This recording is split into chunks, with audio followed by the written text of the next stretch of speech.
right, hello everyone. I'm Strat from WUD Cuisine.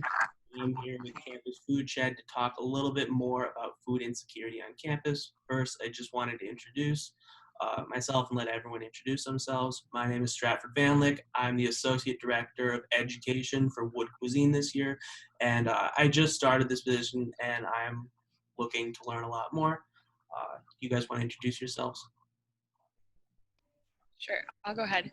My name's Raven Hall, and I am the co-president of Campus Food Shed, and I've been involved in Campus Food Shed for coming up on about 2 years now. I'm a member of Campus Food Shed. I joined sometime last year. Yeah. Awesome. First, I wanted to ask you guys a few questions on Campus Food Shed. In particular, I wanted to learn more about how it started and what exactly Campus Food Shed is. Sure. So Campus Food Shed started in 2017, so we're a little bit of a newer student organization. And it was originally started by a student named Hayden DePorter and a professor on campus in the Department of Horticulture named Erwin Goldman. And they started it because they saw a need for students in terms of getting more nutritious food on campus. And they also saw there was excess food being wasted in research labs and at local grocery stores. So, All right. Jesse, you want to talk a little bit about what we do?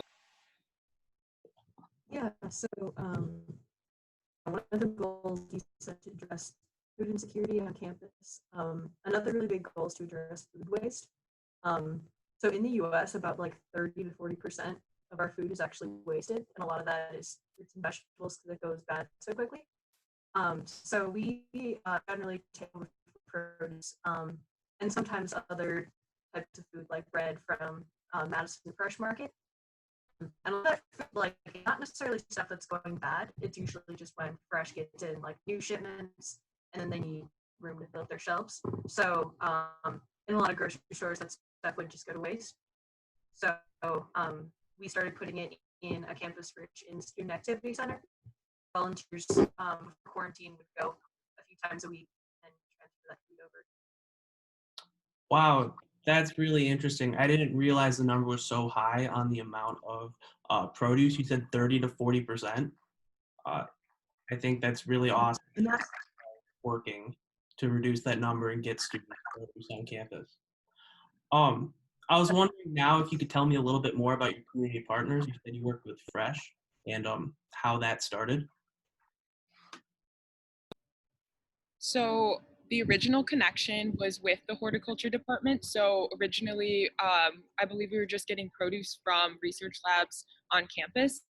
And then one of the students in the organization had a friend that worked at Fresh Madison Market, and then they saw a connection there. And then they started a donation process through that. And then when I got added onto the team, I had been involved in like Madison Food Systems for a little bit and had a connection at Madison Sourdough. And I contacted them, and then they said that they would be interested because they have a lot of excess bread that they try to donate to different homeless shelters and just other food organizations in Madison, but they still had extra bread. And so we made a little donation protocol for that. And so we're really open to working with other community partners and really building out our network. So yeah, so that's who we have right now. It's mainly Fresh and Madison Sourdough. That's actually really cool. I know Madison Sourdough does a lot of work with a lot of the restaurants and cafes and stuff all across campus in the city. So it's really nice to know that they're giving back and helping students too. Yeah, so now I wanted to know a little bit more about the types of events you guys plan as Campus Food Shed and how you could get involved with your organization. So one of the biggest ways for people to get involved is to just be a volunteer and help transport the food from like Madison Fresh Market to the fridge. We're currently trying to figure out how to be operational in a safe Safeway. So that's not really going on at the moment, but hopefully soon there will be more volunteer opportunities. And then we had a big event planned for last year that was a conference that we worked on. It was a really cool opportunity to kind of get educational materials together about like how the food shed works and what food insecurity is, and help spread that to people around the city and other schools too. So that's also being figured out how we're going to adapt to that situation. Yeah, and I highly encourage students to anybody that's has any passion or interest in food sustainability or anything related to food justice, really just try to get in contact with us, because what's really unique about Campus Food Shed is that we are such a small, close-knit group of students. And so we really try to like connect with other students on campus that have similar interests. And we want you to be able to form your own projects and see how we can use our resources and connect them with yours in order to create change. That's really cool. Do you guys have like a general meeting time or like a weekly meeting or some like for more regular involvement? Because of COVID, we're currently working things out right now. We used to have um, set meeting times every other week, but right now it's TBD. But I highly encourage that people contact us through our social media website or social media sites. Awesome. Perfect. Now I was wondering if I could start asking you guys a few more questions about food insecurity in general. Um, Starting with, I just wanted to know if you guys would share or give us an idea of what being food insecure actually is. So I always like to start with like sharing the textbook definition of being food insecure, because I think it's really interesting once people hear the textbook definition as a college student, it may really apply to you. So the definition is the state of being without reliable access to a sufficient quantity of affordable, nutritious food. Now, I think that there's a lot of stigma surrounding food insecurity. So it's really interesting because I think that that stigma tends to be like, oh, I'm a college student, so it's normal for me to only be able to eat peanut butter and jelly sandwiches and ramen every day. But really think about how that affects your ability to like think and do best in classes. It really affects people.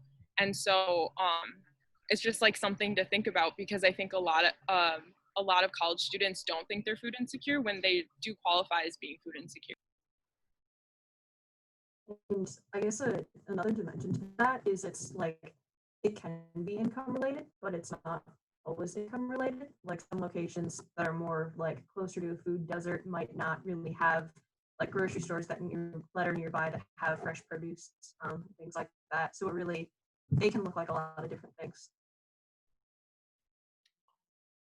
All right. That's really good information to know. I think it's really important to touch on. Like, you don't know who is food insecure just by looking at it or like outward appearance. Like, it's definitely a spectrum. And if you need help, you need help.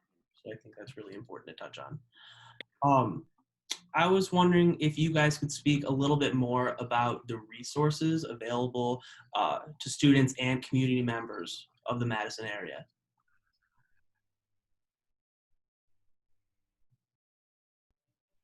Well, first, I'd like to say that if you are a student that feels like identify with being food insecure, that you do seek out resources, because there are resources available to you. And it is not bad to contact UW-Madison if you want to seek out resources through them as well, because they have a lot to offer. We are one resource, but right now we are currently trying to figure out how or where we'll be distributing our food, but we will have that out hopefully soon. Another one is FH King. We work a lot with them. They're a great group that grows their own food at a local plot, and have something called Harvest Handouts, where they give out produce. Slow Food is also a great organization, and they try to promote local chefs and local businesses and farmers by creating meals from donated produce. Then I don't know if you know any more, Jess.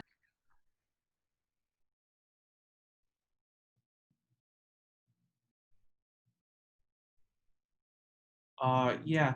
Also, I just kind of wanted to touch on a little bit. There are other organizations on camp, like Slow Foods, that do meals, like at the Crossing.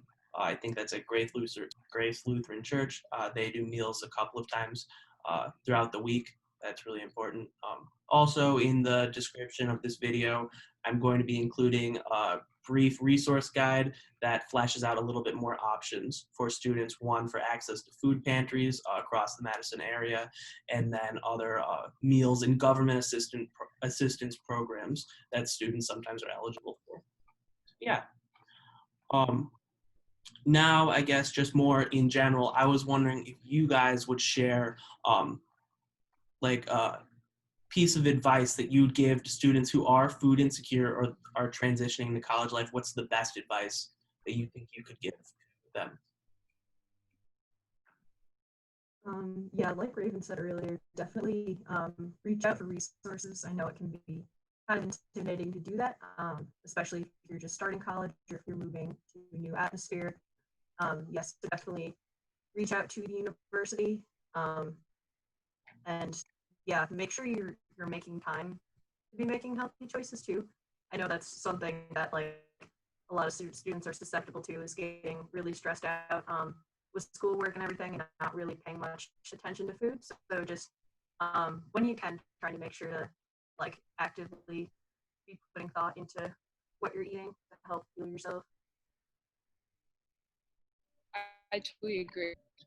Especially right now, it's important that can take care of themselves and understand that this is a struggle that a lot of people go through, and you should feel bad about being food insecure if that's something that you think you are.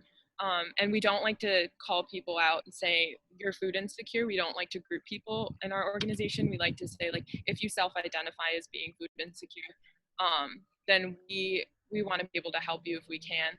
And I think that the last thing I read was about like 47% of students on like big campuses are food insecure. So that's a pretty big percentage, I think.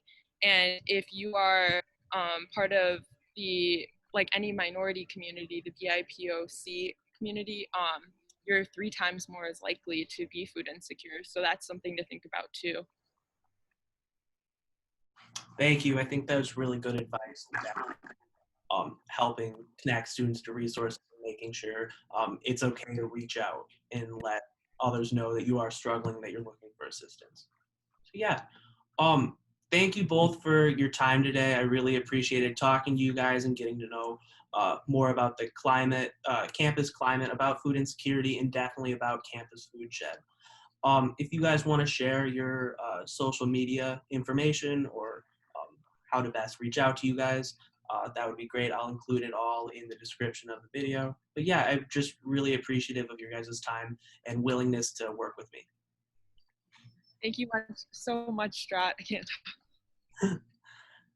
Yeah, the exposure means so much. Really appreciate it. Perfect. All right. Well, have a good day. Bye.